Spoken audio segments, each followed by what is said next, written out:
Hello everybody. We're once again doing dual video recording here for our NFL divisional playoff round picks.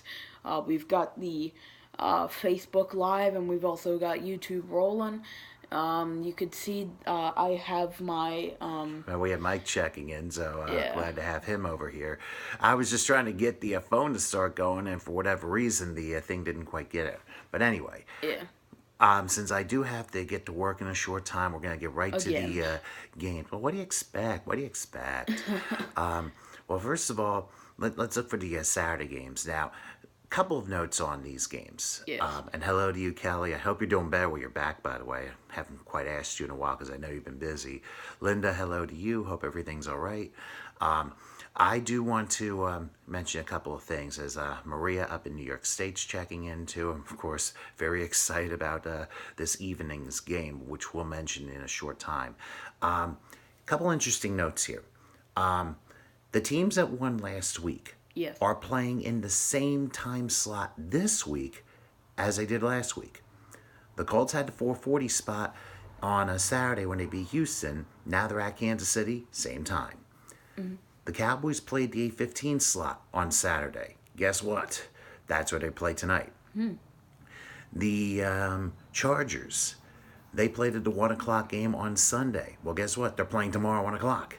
And the Eagles, of course, who basically, if there's a song called "Stole the Sun," they absolutely did. Cody Parkey kicked it, whatever the case was. Double doink, double doink, Yeah, double bang. doink, I'll doink you. double doink. He was told to do that. We all should know that by now. Come on. It Anyway, was tipped by a lineman. Didn't matter. Everyone, look at a frame-by-frame replay of Cody Parkey's kick. It was tipped by one of our defensive linemen, therefore not making it his fault, and the NFL even changed the ruling the next day, saying that it was a tipped kick, and not saying that it was a missed field goal. Fiorino and Ivy, hello to you guys. And by the way, I'll just counter by saying one thing about it. He still should have made the field goal. But, hey, he does what he's told. No. All right, we're gonna have a debate here. That is not actually the case at all. If he were to make the field goal, then You wouldn't have this pillow in the background. sure, but it was hello to you, tipped by a Jeff. defensive lineman. It was probably offside. He was not offsides. He was not offsides. There were no people that were offsides on either side. And Cody Parkey was tied for second for most missed field goals during the regular season. He missed 11 field goals. Here's my question. 11. Switch the uniforms. Does Parkey make a field goal if he's an Eagle? That depends on how good the Bears... The answer The, is the, yes. the question is the Bears' defensive line good enough to make that field goal? You know, like, it's a little let's hard. say Cody Parkey... The special teams. It's a special teams unit. I know, but like like if you want to tip the kick, you just put Khalil Mack out there, and he'll tip every single kick that you throw at him. Well, he obviously did not play a good enough game, but Oh, thank you, Jeff pillow in Fell. the background. Whoop whoop. Anyway, Okay. let's get down to business. We get a whole video on that last play when Yeah. we want to, but let's get to today's games. First, the Colts and the Chiefs. And listen, more local and like based on your end. Look how you got it. So you got the Colts and the Chiefs, which I think is going to be an exceptional game. I don't think either quarterback has an advantage, and I want you guys to think about something here. Number one, we have neither quarterback, I think, has an advantage in that game. No.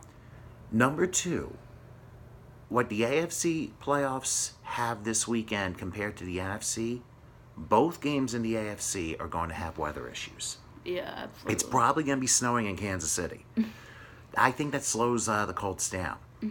But when you're talking about the Colts, who are the hottest team in the NFL, and I mean led by a former Eagles coach in Frank Reich, I mean he put this thing together, and now Andrew Luck is protected like nothing else. He's like, where was that a few years ago? Yeah. And then you got Kansas City, who's kind of fallen off the radar a little bit. And you have to remember, the last time they won a playoff game at home, 1994. I think they've been 0-6 since. In fact, I think the last time these two teams met in the playoffs was in Indianapolis, and the Chiefs had like a 4-touchdown lead and lost. Yeah. I think it was like 42-37 or something like that. So, I will not repeat Jeff's comment. It just popped up there, but in any case. But I think it's an even Steven game. What's your thought? Indy and Kansas City. I'm honestly going with Indianapolis. I think 99% of the nation's going with Indianapolis. By the way, hello to Seahawks fan Crystal. Yes. I mean, I don't really have a bias against any other side, but like it's kind of like Kansas City. They just haven't done very well. They've still got Andy Reid at the helm, right? Yeah, of course. Yeah, I mean, and Andy Reid's a you know coach. that. I mean, Who's just, and hello Tammy checking Yeah. in here. He's just been a coach that's had bad luck, whether it be with the Eagles or the Chiefs. His playoff coaching record just is yet to be desired. And remember, he's only been to the Super Bowl one time. But he's not a good coach. He's. I think he's a very good coach. No. Then why do you think Doug Peterson came from there? Well, that is mainly because Andy Reid was kind of. I'm sorry. Yeah, Andy Reid. He was kind of going his own thing, and he did not develop the team very well at all.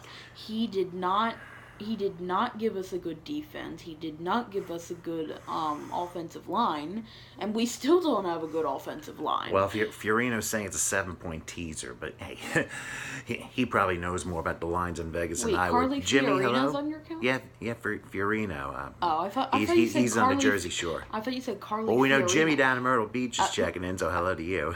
I thought you said Carly Fiorino was on there. I'm not calling Carly Rae Jepsen. Come on, that's No, eye and ear and nose and throat Carly. Anyway, old Nickelodeon stuff. But anyway, Indianapolis has one thing in common with two other teams in this week's divisional playoff. You know what that is? What? The Colts, along with the Chargers and the Eagles, are 3 of the 4 teams playing their 3rd straight game on the road. Wow. That, I think, is going to be a detriment. For the Colts, they're built for this tough weather, but they're a dome team playing outdoors in January. And the Chiefs have had so much bad luck, especially in the last 25 years in the playoffs. They were the number 1 seed, I think, 4 times in the divisional playoff and lost all 4 times. Oh, absolutely. And I think one of them was to the Colts, if I recall correctly. So, and I really think this is an even Steven game. The question is, would you like to have, down 3, would you rather have the ball with 2 minutes left or play defense with 2 minutes left? I'd rather have the ball with 2 minutes left. So would everyone Absolutely. else. You just, it depends on the field position of the ball, of course. You know? Both teams combined, Mahomes and Luck, combined for the most touchdowns in any game in NFL history. So, and Crystal believes Kansas City will win. You know what? I don't think it's going to be as high scoring as people think. Kansas City cannot play defense, and their secondary is scary because they commit It's worse than the Eagles' secondary. They're playing too many. They commit too many defensive penalties. Luck, I think, will have a field day, but I think the weather's going to slow both teams up. With that, So your score is? 30-27 Kansas City. Okay. I kind of have a bit of a different story. Nothing wrong with that. I think that it will be 13-10 Indianapolis. Wow. Danny going really defensive here. Now, mind you, in last week's video, we agreed on all 4 games. So this is the first one we disagree on. So, Yeah. so that's the story there. I'm picking KC. He's picking Indianapolis, low scoring. That's game 1. Game 2 tonight, my game, the Cowboys and the Rams. That is going to be one of the more interesting games because there's a lot of factors on there. I'll start with you, Dan. Well, I promise I won't be biased, but I do think the Rams have a really good defense that I think is going to do a really good job at pass rushing Dak Prescott. And, you know, if you have a defensive line as good as the Rams, you can definitely stop any running back, even if it is Ezekiel Elliott. But on the other hand, Dallas also has a very good defense as well. They've got Sean Lee, they've got Leighton Vander Esch, they've Jalen Mills. yeah, Don't absolutely, forget about Jalen Mills. him. Yeah, I was trying to think of names, but still, And who is it? Awuzie? Who's had a Awuzie, great year? Swuzie. Yeah, I'll snooze you. That's not what I said, but but with the Rams, you have for this game you have two young quarterbacks, two young running backs, and you've got a very good team versus a very good team. And you got Todd Gurley, who's been in better health, and that week off certainly has helped. Yes. You've got Jared Goff, a quarterback for the Rams, who, was the number one overall pick the year that Carson Wentz was drafted. Mm-hmm. But if you look at it from a way of how Goff throws the ball, he had the fourth highest passer rating for a full season quarterback this season in the regular season. And then, once again, if you look at Dak Prescott, he's not far behind because he was 7th in passer rating. So you have to look at it from a way of which quarterback is going to out-duel the other quarterback. And you could say the same thing with the running game. And Todd Gurley versus, Todd Gurley the second versus Ezekiel Elliott. I don't even worry about numbers next to names, but let me put it to you this way. I think the quarterbacking is even, but I think this is a more important game for the Rams for this reason. Number one, for Sean McVay as a head coach. Absolutely. The Rams got their feet wet last year when they lost the wild card game at home to Atlanta. And don't forget, Sean McVay was hired as head coach 1 year ago today. I'm sorry, 2 years ago today. My bad. January 12th, 2017. Oh, really? So I thought it was 16 for some reason. I don't know why. No. But whatever the case. 16 was the year that St. Louis moved to LA. Yeah, well, the important thing to remember about this game, I think from a Cowboys perspective, this is a team that I had 5-11 this year. So for them to go 10-6 and win a playoff game, this is house money for them. Now, I think they're going to, and if the 85,000 seat Coliseum, I think there's going to be at least 30,000 Cowboys fans. So home field may not work very well. In the regular... No, they're playing at the Coliseum, but Cowboys fans travel very well, and it seems like Southern California cares more about college football than the pros. You realize if the Rams beat the Cowboys and the Eagles beat the Saints, the Chargers beat the Patriots, and the Colts beat the Chiefs, LA's hosting both championship games next weekend. But that ain't gonna happen, in my opinion. But I think the difference in this game is if Dak is forced into 3rd and longs all day, I think the Rams will win easily. Oh. And I mean, like I said, the defensive line is definitely going to try to pass rush Prescott and definitely stop Ezekiel Elliott right in his tracks. I think it's going to be the defensive line versus Gurley. But the Rams are hurt because one of their key receivers, remember, injured himself in November, is out for the year. And that has kind of slowed the Rams up a bit. But I don't think it's going to play that big of a role. I don't think one receiver is going to be a make or break deal maker. Well, here's another thing. And this almost look historically from Dallas's perspective. The last time they won a divisional playoff game, and we say hi to Anthony here, the last time the Cowboys won a divisional playoff game on the road, January 1981, at Atlanta, when they won the final minute over the Falcons. So it has been a very long time. The last time the Cowboys beat the Rams in the playoffs was the week before that, in the wild card game. I think it was like 34-13. So the Cowboys and Rams, I think this is the 5th time since 1979 that they faced each other in the playoffs, and the Cowboys are 1-3. And that one win was after the 1980 season. And I'm going to mention the Rams game. I'm going to mention the Rams a little bit later in the Eagles and give you a little bit of a parallelism. But I really think the Cowboys defense is going to keep them in the game, probably for 3 quarters. But the Rams break it open, and I say 34-20 LA. I'm just being honest. I know Maria is probably thinking, you backstabber. Hey, I could be wrong. Hey, I was wrong at the Colt game last week, but let's be honest here. I just think the Rams have been one of the 2 best teams in the NFC outside of the Rams and being the Saints, and we'll mention that momentarily. What's your thought? Well, Rams and Dallas, my pick is LA 21-10. So you think 21-10? I wouldn't be surprised because if the Cowboys struggle on offense and Zeke can't run the ball, that could be a very likely score. But hey, we'll see what happens there. Now let's go to Sunday's game. All right. We go to the Chargers and the Patriots. Oh, you're saving my game for last, huh? Well, that's because your game is last. So we're going to do it in order. Hello to you, Dave, checking in. So, give me your thoughts on that one real quick. Well, Chargers and who's again? The Patriots. How can anyone forget the Patriots? They're a staple. Oh yeah, the Been for 2 decades now. and the team just as deflated as their footballs. Well, here's my deflated son, by the way. I'm kidding. Go ahead. Yeah, I know. Chargers Patriots, you cannot deny the Patriots, even though I hate to say that. They've won 10 straight AFC East titles, and since 2009 they've always been getting the first round by, Tom Brady at the helm, surefire Hall of Famer.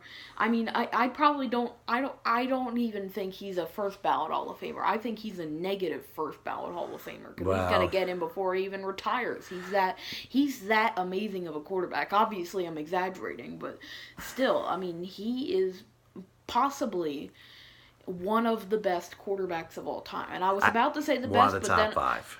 I was about to say the best, but then I remembered that I'd be disowned as an Eagles fan, and 2, there's also guys like Joe Montana,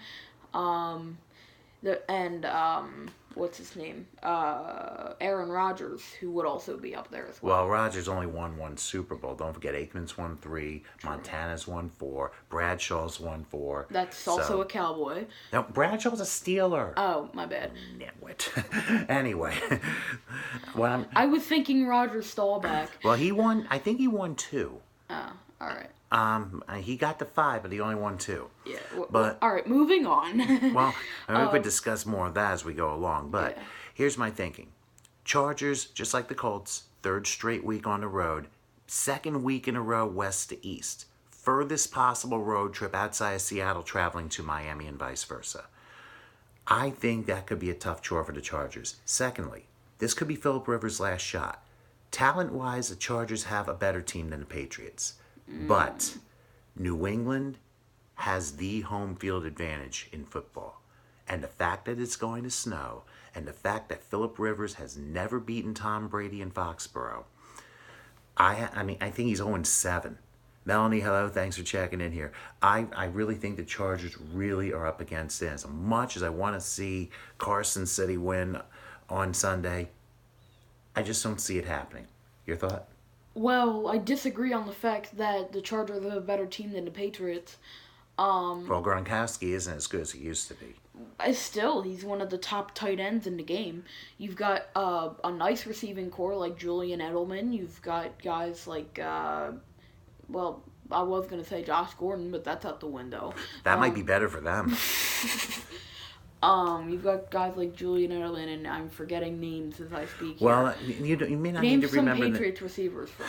Boy, only people in Boston would be able to figure that one out. But in my mind, just to say real quick, I just think a lot of things are against the Chargers. And as much as I want to see them win, New England's going back to the AFC title game. I think Patriots win 24-13. Okay, you were kind of a bit soft there. I think the Chargers are going to get annihilated. I honestly think that the Chargers' defense is not good enough to stop the Patriots at all, and that's why I'm saying the final score is... Just do the math. 2 division rounds later. All right, hold on. The final score will be Patriots 45 and the Chargers 17. Wow. Not sure about that. As we say hi to Dave. Unfortunately, he tuned in right after we made our Cowboys pick, so just rewind the video here. And even my longtime high school friend Dave just said snow in... Dave Piotrowski. Okay. He said snow in Foxborough. He thinks the Pats will win. I definitely agree with that, because weather's going to be a big factor in both AFC games. Mm-hmm. One final game where weather will not be a factor unless they build a retractable roof within 24 hours, New Orleans. The Eagles and the Saints. I have a lot to say about that game. And Dave's like, 45 points? Are you kidding me? All right, you go ahead. You go ahead with the Eagles pick, and I'm going to make some parallelisms and make some explanations with this final game here. Okay, so I am not being biased. I'm just saying 100%. scratch that. Scratch the pillow too. Yeah, well, just for the sake of comic relief, I'm going to keep this on my head for the rest of my predictions. So honestly, the Eagles have been on a roll. They've had Nick Foles as their starter, and it's definitely been helping them in a lot. Don't we have rolls in the kitchen? That's your turn now. You go ahead. So basically, Nick Foles at the helm has been very reliable, very good. I mean, if you remember some of his heroic work from last year, it's definitely going to transfer. The Saints, Drew Brees is on an MVP run. Hasn't he been MVP before? Remember, he has won a Super Bowl. Yeah, but I mean, well, no. When did he win a Super Bowl? That was Super Bowl 44. It was 9 years ago. Of course, the one of the greatest calls after the Saints got that field goal to beat Minnesota in overtime in the NFC Championship game. The Saints announcer was like, "Pigs have flown. Hell has frozen over. The Saints are going to the Super Bowl." And now I picked the Saints to win the Super Bowl over the Colts. Now, Dave is saying the Saints 37-24. Now, why don't you give your prediction? I will give mine, but I have a little explanation to go with it. Okay, so first of all, Dave Piotrowski, I do not agree with your prediction. But I do think, with 0% unbiased, that the Eagles will win 21-18. You think you can hold Drew Brees to 18 points off a week off? Yes. Here's why I agree. Remember, my son has been coming off a stomach virus for a few days, so I don't know if any got to his head. I'm kidding. Oh, wait until we get to baseball predictions. Yeah, he's better with the baseball stuff. Yeah, but still, I'm a beginner at football. Well, let me go ahead and explain a couple of things. First of all, I really do think this is a horrible, horrible spot for the Eagles. A lot of people, even in Philly, are picking the Saints to win. And in my opinion, I'm looking at parallelism. The 2018 Eagles can be parallel to the 1991 Cowboys, and I'll explain why. All right. First of all, of course, and the parallelism. I pronounced his name yes, correct. Shocking, he did. But here's my thing. Couple things in comparison to the 91 Cowboys. I used the Cowboys game at Detroit during the regular season, where the Cowboys lost 34-10 in early November of 91. The Eagles, of course, in November 2018, lost 48-7 and being annihilated on a bad part of the year by the Saints. Now, consider this. In 91, the Cowboys ended up going to the divisional playoffs and played the Detroit Lions, the team that blew them out of the Silverdome earlier that year. Now, the Eagles, who got blown out by the Saints in 2018, guess who? They're playing the Saints. Same building. The parallel is twofold between those two. In both situations, the starting quarterback was a backup. Steve Berline started for the Cowboys in 91 when the Cowboys had that first playoff run with Jimmy Johnson. Troy Aikman had been hurting out a few weeks, but Berline led the Cowboys to an unbeaten final 5 games and beat Philly in Philly the next to last week of the year to clinch a playoff spot, knocking Rich Kotite's group out. And Berline, and remember, you have Nick Foles who's a backup quarterback. Mm-hmm. So here's the other character. Well, he's not going to be a backup by the next year because Carson Wentz gone. But no. Wentz is the future. Foles might be picked up by the Giants or Broncos, I think. No. Because he's going to command a lot of money. No, Carson Wentz is not a good quarterback. He's not a good passer. He's not a good rusher. Nick Foles is a better passer, and heck, he's even a better rusher than him. Let me throw this real quick because time's running a little short. The two parallels between the 91 Cowboys and this year's Eagles. Oh, yeah, and Dave remembers Kelvin Martin's punt return. Oh, you better believe I do as well. My thinking is this. Both instances had a backup quarterback starting the game.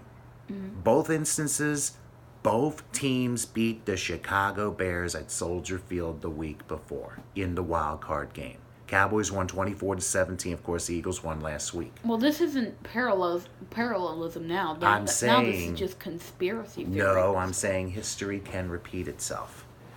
Here's the other factor you need to know. Do you think the Saints have forgotten about Stephon Diggs last year in the No. divisional playoff? Nope. You think the Saints are playing for some incentive here? Mm-hmm. They're not. They haven't forgotten. That one play ended that year. Incredibly fluky play. The Saints have not forgotten. Sean Payton has not forgotten. Drew Brees has not forgotten. And I'll tell you one guy to watch in that game tomorrow. Ted Ginn. I hate Absolutely. Ohio State with a passion, but this guy is the speed threat. And if he can get by the secondary just like Amari Cooper did a couple of times in the fourth quarter for the Cowboys in that second Eagles meeting, you're toast. Wait, you know that Ezekiel Elliott is an Ohio I State know, alum I too. know, and I don't like him either, but if he does the job, he does Oh, I the thought job. you were a super fan of Zeke. Well, You not have really. you have a T-shirt that says Zeke and Destroy, and now you're saying that you're not a fan of one of the If best it were running backs red in and the league. silver, that'd be a different story. But anyway, the point I'm trying to get at here is just too many parallelisms to see history repeat itself. And welcome Steve Trammell to the live stream. So I think of that, but I think the key to this game, if the Saints can hold off the Eagles' pass rush, it's going to be a blowout. And he just called me your favorite little buddy. That was good. Yeah. Yay! So you're picking the Eagles 21-18. I'm sure most hallucinatory Eagles fans are doing the same thing. Me, face reality. The Rams and Saints were the two best teams in the league. And as much as both times the Cowboys were blown out by the Lions in the 91 season, 34-10 in the regular season and 38-6 in the playoffs, the Saints blew the Eagles out 48-7 in November. I can just see Saints 44, Eagles 24. Saints will make some mistakes. The Eagles will score some points. But in one of the toughest places to play in the NFL, I just think it's over tomorrow night. And if it is over tomorrow night, normalcy will finally be restored to this planetary constituency. And to this household too. Well, yeah. So those are my picks. So we disagree. We disagree on the Colts, Chiefs, and the Eagles, Saints, but we're right on board with the Rams and Patriots. So Yes. we shall see what happens. And then we'll come back with one more video for the conference championship games next weekend. So, And then the Super Bowl. well, we gotta go 1 week at a time. Yeah. Stranger things have I happened. mean, you always in do your this Super league. Bowl predictions in the middle of Newark Liberty International Airport. Well, or I some did because casino. there was no other place to go. You can wait until you get home. Yeah, but at that time I really didn't have any place to go. Yeah, but one yeah. place I do have to go is work. So Well, Danny- actually, before we do that, I'd like to have an advertisement for my blog page. You can go on Tom's Facebook page, scroll down a little bit, and you'll see my advertisement for Adventures in Baseball. That's my new blog. I'm working on a new article now, but the latest article is about a surprising reason why Fenway Park's Green Monster was built. So make sure to read that, adventuresatbaseball.wixsite.com/2019, and then you'll be right on your way. So Interesting. Thank you for joining our live stream, all two people. And Oh, there'll be more watching on YouTube, so I'll put that up on absolutely. at Crazy Tom Show on Twitter, by the way. And Steve, by the way, is picking the Chiefs, the Cowboys, the Pats, and the Saints. So he's going for the 3 home teams playing the 3 visiting teams playing their 3rd straight week on the road. So, okay, and you know what? And Danny's giving me a suggestion. Fly, Eagles, fly. Well, guess what? I am going to fly out of here. We'll see you guys later.